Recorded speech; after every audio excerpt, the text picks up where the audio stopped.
반갑습니다. 졸업 세미나를 여러분들과 이번 학기에 진행해 나갈 유시아 교수입니다. 졸업 세미나, 인테그리티브 세미나라고 이야기합니다. 졸업 시즌에 이르는 여러분들이 반드시 수강해야 될 내용인데, 사실은 그 내용은 말 그대로 인테그레이티브, 그러니까 4년 동안 여러분들이 학습했던 내용들을 총괄하는 그런 과목입니다. 그래서 이 과목을 통해서 여러분들이 4년 동안 무엇을 공부했고 그 과정 가운데서 여러분들 자신을 되돌아보면서 하나의 여러분들의 이야기를 쓰는 과정이라고 보시면 좋겠습니다. 그 도구로 이 졸업 세미나에서는 포트폴리오를 그 도구로 활용하고 있습니다. 그래서 이번 첫 시간에는 나의 이야기 쓰기, 그리고 포트폴리오 이해, 이 두 가지 주제를 두고 여러분들과 한번 살펴보기를 원합니다. 왜 이야기를 선택을 했는가? 사실 성경을 보면은 많은 부분이 거의 80%의 내용을 차지하는 내용이 이야기체입니다. 창세기에서 아담의 이야기부터 시작해가지고 계시록에 나오는 모든 끝까지 내용을 보면은 한 7, 80% 내용이 이야기고, 그리고 시로 구성되어 있고, 또 부분적으로 잠언과 같은 경구, 이렇게 하는 것이 좋다, 이렇게 해라, 명령형의 경구로 이루어진 것이 대부분입니다. 반면에 우리가 동양의 경전을 보면은 여러분들이 아시다시피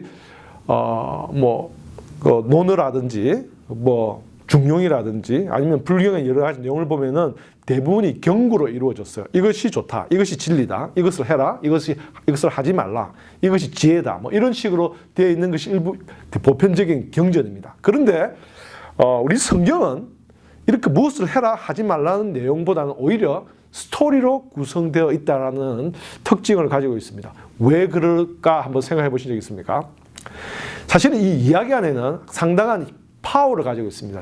파워 오브 스토리라는 개념으로 제가 여러분에게 보여줬는데, 이 이야기는 그 이야기를 통해서 우리는 그림을 그리게 됩니다. 그러니까 이것을 해라, 이것을 하지 말라는 경고는 하나의 어떤 행동적인 명령이라든지 그냥 이렇게 지시적인 사항만 전달되는 거지만, 이야기는 그 이야기 안에 주인공이 등장하고 또 하나님도 등장하고 어떤 사람도 등장해서 그 사람이 어떤 식으로 이야기해 나가는가를 들으면서 내 나름대로 이해를 하고 해석을 합니다. 그죠? 그래서 이야기를 듣는 가운데 우리 스스로 그림을 그리고, 또 그림 가운데서 또 내게 마음에 와닿는 심벌, 상징을 만들게 되는 거죠. 그리고 이러한 심벌과 이미지는 상당한 파워를 가지고 있습니다.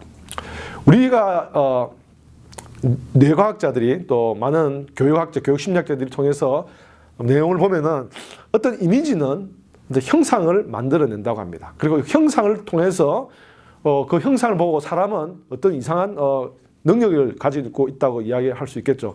어떤 형상을 보고 이야기를 만들어내요. 한번 들어보신 적 있습니까? 갓바위 이야기. 하루방처럼 생긴 바위를 보고, 그 바위를 보고 상징을 보고 우리는 이야기를 만들어내는 그런 어떤 창조적인 어떤 능력이 인간에게는 담겨져 있어요. 왜 그런 것을 우리가 알 수 있느냐 하면은, 이런 이야기를, 어떤 상징이 이야기를 만들어내고, 또 반대로 이야기가 상징을 만들어내요. 그리고 이야기가 만약에 상징을 만들어내면은 그 상징과 형상이 우리의 머릿속에 이 스키마라는 구조로 이렇게 담기게 된다는 겁니다. 이 스키마가 뭐냐면은 보시다시피 그림에 나와 있는 이 폴드 같은 형상이에요. 공부를 하다 보면은 서랍이 잘 정리된 사람들, 그리고 이렇게 캐테고리라이즈 해가지고 통에 담아 넣는 것처럼 어떤 정보가 들어오면은 이렇게 구분시켜 넣는 통이 우리 머릿속에 있다고 생각하면 좋을 거예요. 그리고 세모를 보면은 세모 비슷한 것을 집어넣고, 네모를 보면은 네모 비슷한 것을 집어넣는 그런 아이들 장난감처럼 우리가 어떤 지식을 보면은 내가 가지고 있는 그 틀에 그것을 넣음으로써 그것을 이렇게 저장하면서 만들어 간다는 거예요. 그것을 자꾸 반복적으로 해다가 보면은 그것이 하나의 서랍이 돼버려요. 그래서 우리가 뇌과학자를 뇌를 분석해 보면은 오른쪽 그림처럼 어떤 뇌에는 랭귀지, 언어를 담당하는 뇌가 있고, 어떤 뇌에는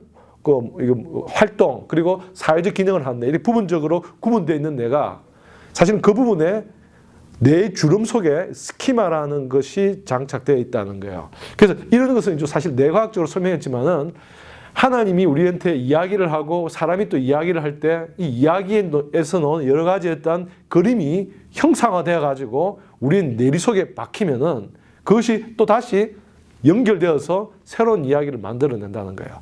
아마 이 원리 때문에 많은 심리학자들이 이렇게 왜 이야기를 이렇게 중요한가, 이야기를 쓰는가라고 이야기했을 때 이야기에는 창조적인 재생산하는 그런 능력이 있기 때문이다라고 설명을 하시는 분들이 있습니다. 그래서 이야기를 통해서 어떤 메시지를 전달하고 그 메시지를 통해서 사람을 행동하게 만드는 그런 어떤 뜻이 담겨져 있지 않나라고 학자들이 생각을 한답니다. 사실 그렇죠. 요즘 오늘날 뭐 이렇게 세월호 사건이 있었죠, 그죠? 세월호 사건이 있을 때 여러 가지 세월호에 대한 진실 공방들이 있고 그리고 그런 내용들에 대해서 말로 하고 인터뷰를 했는데 서로가 믿지 않고 하니까 그런 기자가 하나의 어떤 스토리를 가지고 영화를 만든 그런 경우를 봤습니까? 이게 다큐멘터리 영화인데 이 어떤 지식을 그냥 전달하는 것보다 이야기를 만들어 가지고 전달할 때 상당한 파급 효과와 기억력을 우리가 자극시켜서 우리의 뇌에 깊숙이 들어오게 하는 그런 힘이 있죠, 그죠? 그런 힘이 이야기에 있기 때문에 성경이 이 이야기체를 통해서 진리를 우리에게 전달하고 있다라고 이야기를 하고 있습니다.